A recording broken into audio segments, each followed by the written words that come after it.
নমস্কার, আপনারা দেখছেন দি bengalpress.com। আপনাদের সঙ্গে রঞ্জিত কুন্ডু। অনেকদিন আগে বলেছিলাম ভোটের ঢাকের কাঠি পড়ে গেছে, যখন বেজেছে, কোথায় বেজেছে? ভোটের জন্য। তো আপনাদের কাছে অনেকদিন আগে কিন্তু বলেছিলাম যে এবারে কি হতে পারে 26-এ। তো আমি কিন্তু আজকে কথাটা ঘুরাচ্ছি না, আবার আজকে রিপিট করছি। কেন জানেন? আজকে একটু প্রকাশ করছি। তো 26-এ তৃণমূল সরকার যে কোনো প্রকারে থাকছে, এটুকু বলতে পারি। আর বিশেষ করে আজকে আসলাম এই কারণে, গত 15ই মার্চ অবধি আমরা একটা সার্ভে করার দায়িত্ব পেয়েছিলাম নদিয়ার, যে কি হতে পারে। তা নদিয়া এবারে কিন্তু দায়িত্ব নিয়ে বলতে পারি, নদিয়ায় কোনো একটা বিধানসভায় আগামী দিনে নদিয়ায় দায়িত্ব নিয়ে আপনাদের বলছি। কারণ 15ই মার্চ অবধি আমরা খুব ভিতর খেটে ওখানে প্রকাশ করে দিয়েছি যে আগামী দিনে জিততে চলেছে। কে জিততে চলেছে সেটা আজকে গোপন থাকলো, পকেটে থাকলো, সেটা প্রকাশ করবো, কারণ এখন প্রকাশ করা ঠিক না।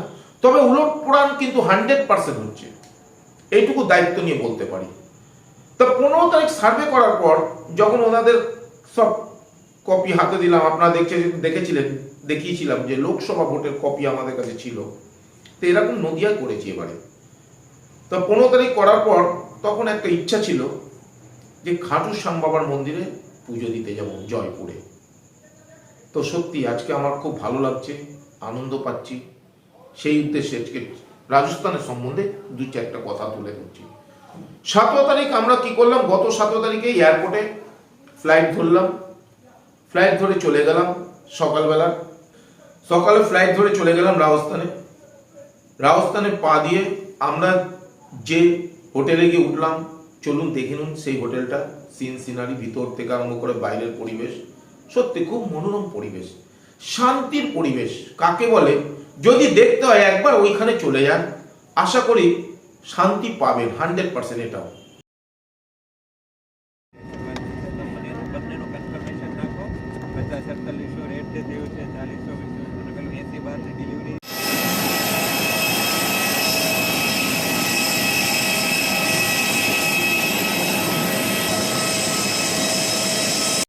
আজকে আমরা চলে এসেছি জয়পুর, রাজস্থান সরকারের আন্ডারে জয়পুর।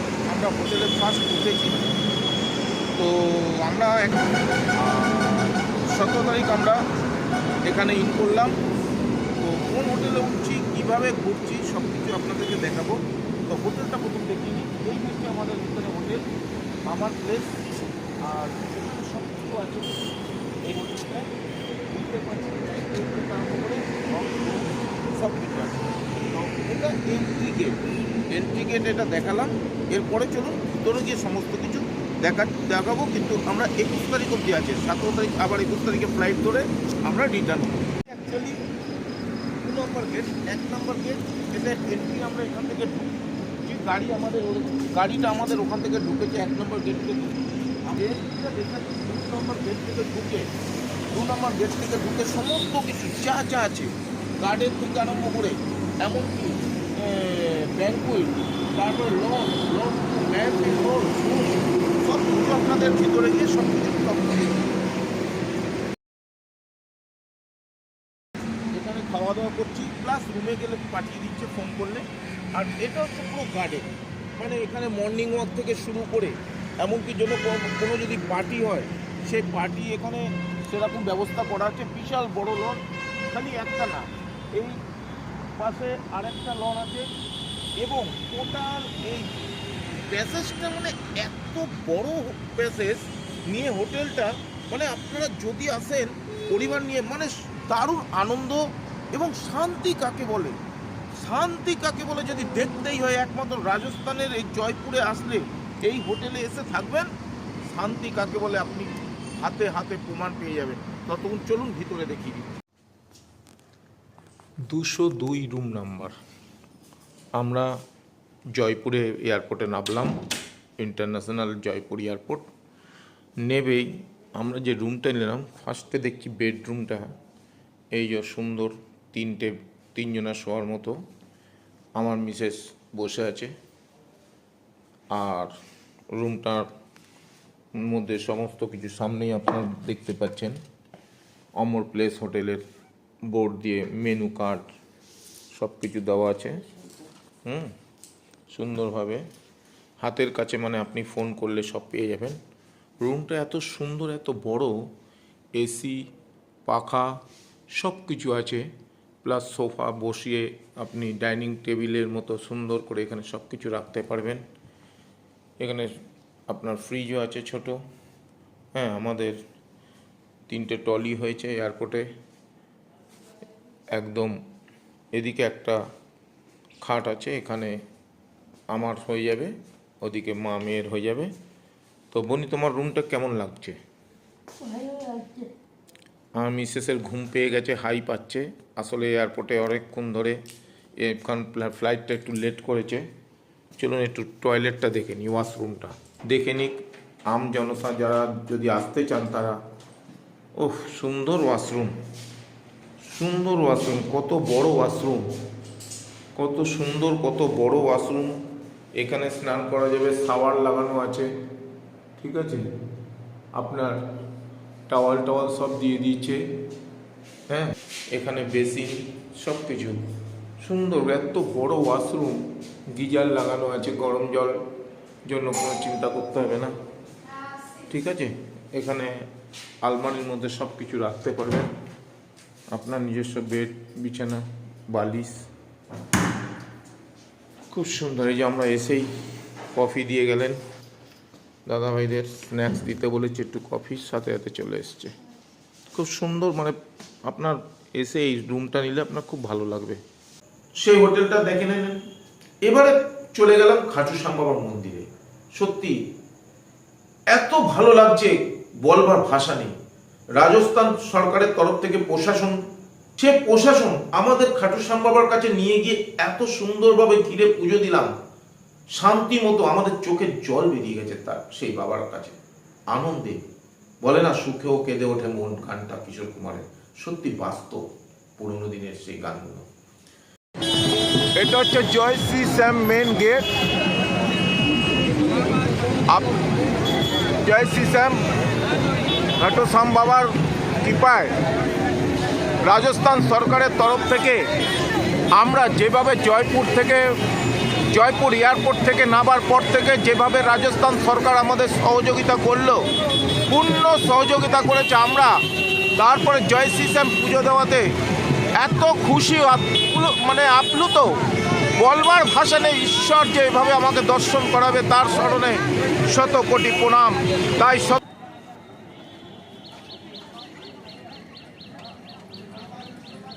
পুজো দেওয়া হলো শান্তি মতো, ভিআইপি দিয়ে উঠতে হলো।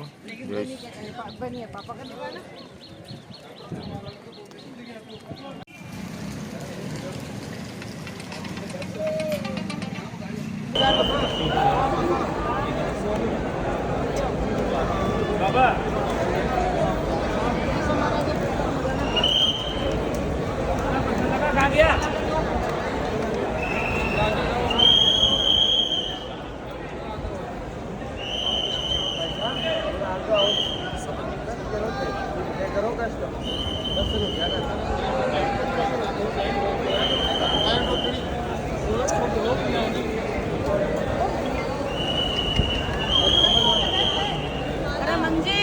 एक बार मानो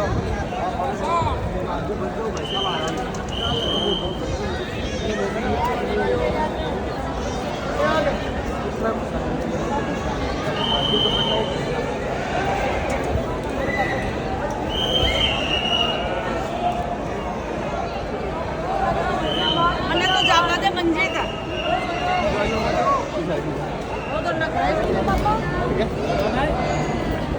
गले में डालो।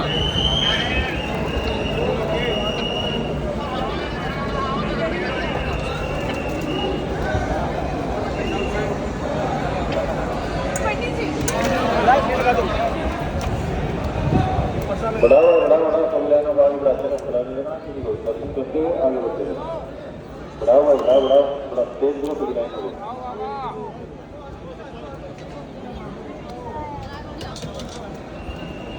बढ़ाओ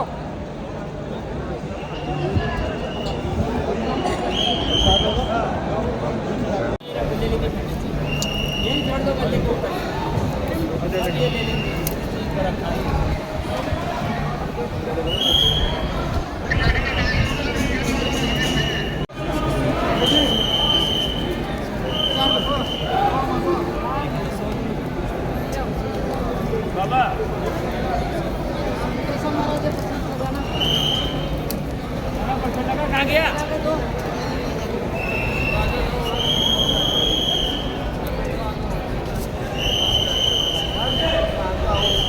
তো খুব ভালো লাগলো, আবার বাবার কাছে প্রার্থনা করলাম সেই যেটুকু মনের ইচ্ছা, আর ভেঙে বলার দরকার নেই ক্যামেরায় হতো। তো বলার উদ্দেশ্য হলো, আমরা সার্ভে করার পর আপনাদের বলে দিই, প্রথমে একটা কথা বলেছিলাম, সার্ভে করে আজকে সেই দ্বিতীয় দিন এই কথা বলছি, আর পুজো দিলাম খাটুশ্যামার মন্দিরে, বাদ বাকি রাজস্থানে। এত সুন্দর পরিবেশ লাগলো, এত সুন্দরভাবে প্রোগ্রাম করলাম। করার পর আমরা গত 21 তারিখে আমরা ফ্লাইট ধরে রিটার্ন হলাম, বাড়িতে আসলাম রাত্রিবেলা, সন্ধ্যের পরে ফ্লাইটটা ছিল যেহেতু রাত্রি হয়েছে।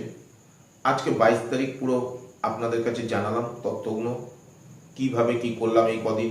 একদম বীজপুরে আমাদের দেখতে কেউ পায়নি। আবার অনেকে বলে কি আমাদের দেখা যায় না, সত্যি আমাদের দেখা যায় না। কেন জানেন? চাটুকারিতার পিছন ছেড়ে দিয়েছি, চাটুকারিতা আর করছি না, এই জন্য হয়তো অনেকে দেখতে পায় না। যারা বাথরুমের পিছনে দৌড়ে বেড়ায়, টয়লেটের পিছনে দৌড়ে বেড়ায়, তাদের দেখতে পাবেন। তা আমাদের যেটা করার দরকার করেছি, মেন সার্ভে করে নদিয়া বলছি, দায়িত্ব নিয়ে উলট পড়ান হবে। আর উপর মহলের সঙ্গে যোগাযোগ রেখে যেভাবে কাজ করতে হয় সেভাবে কাজ করে যাব, এটুকু দায়িত্ব নিচ্ছি। যেটা কাজ করার মতো, যাতে পাবলিকের, জনগণের কিছু সুবিধা হয় এবং অন্যান্য আদার্স লোকেরও সুবিধা হয়, সেরকম ভাবে কাজ করছি, সেইভাবে করে যাব। মাথা উঁচু করে বেঁচে আছি, মাথা উঁচু করে বাঁচব। আর এই সব ঘোরাফেরা পুজো টুজো দেখে সত্যি আর কিছু বলার ভাষা নেই। কিন্তু একটা ভাষা বলি এবারে, নেগেটিভ আছে, পজিটিভ আছে। আমার যারা ভালোবাসেন, সম্মান দেন, তাদের কাছে শতকোটি প্রণাম। কিন্তু একটা শ্রেণীর লোক আছে, মানুষ আছে, তারা কিন্তু জ্বলে দেখে, জ্বলে। তা আমি বলি তাদের উদ্দেশ্যে আজকে আর কিছু বলবো না। দেখতে থাক, জ্বলতে থাক, লুচির মতো ফুলতে থাক। আগামী দিন এই পেনটা দিয়ে দেখিয়ে রাখছি, ওই ফুলতে ফুলতে একটা ছিদ্র করলে যা হয় সেরকম দিন আসছে। সেই দিনটার জন্য অপেক্ষায় বসে থাক। ততক্ষণ চোখ রাখিস, দেখতে থাকিস। ওনাদের ওই নেগেটিভদের উদ্দেশ্যে বললাম। আর যারা সাধারণ মানুষ, যারা আমাকে ভালোবাসা দেন মানুষদের, আর ভালো মানুষদের বলি শতকোটি প্রণাম। সত্যি রাজস্থান সরকার জয়পুরে আপনারা ঘুরে আসবেন, খুব শান্তি পাবেন। যারা ভদ্র মানুষ, ভালো মানুষ প্রচুর আছে, খারাপ মানুষ একটুখানি আছে। আমি তো মনে করি 90% ভালো মানুষ আছে, 10% হচ্ছে খারাপ মানুষ। তার মধ্যে এই একটা শ্রেণীর লোক আমাকে এরকম বলে, তাদের উদ্দেশ্যে ভিডিওটা দিলাম। দেখুক, জ্বলুক, আর সুস্থ থাকুক সবাই। এইটুকু বলে আজকের মতো শেষ করলাম। খাটুশ্যাম বাবার জয় হোক। আমাকে যেন আপনাদের আশীর্বাদ নিয়ে, খাটুশ্যাম বাবার আশীর্বাদ নিয়ে পুরো নির্বাচনটা যাতে উতরাতে পারি, মাথা উঁচু করে বাঁচতে পারি, এইটুকুই প্রার্থনা করবেন।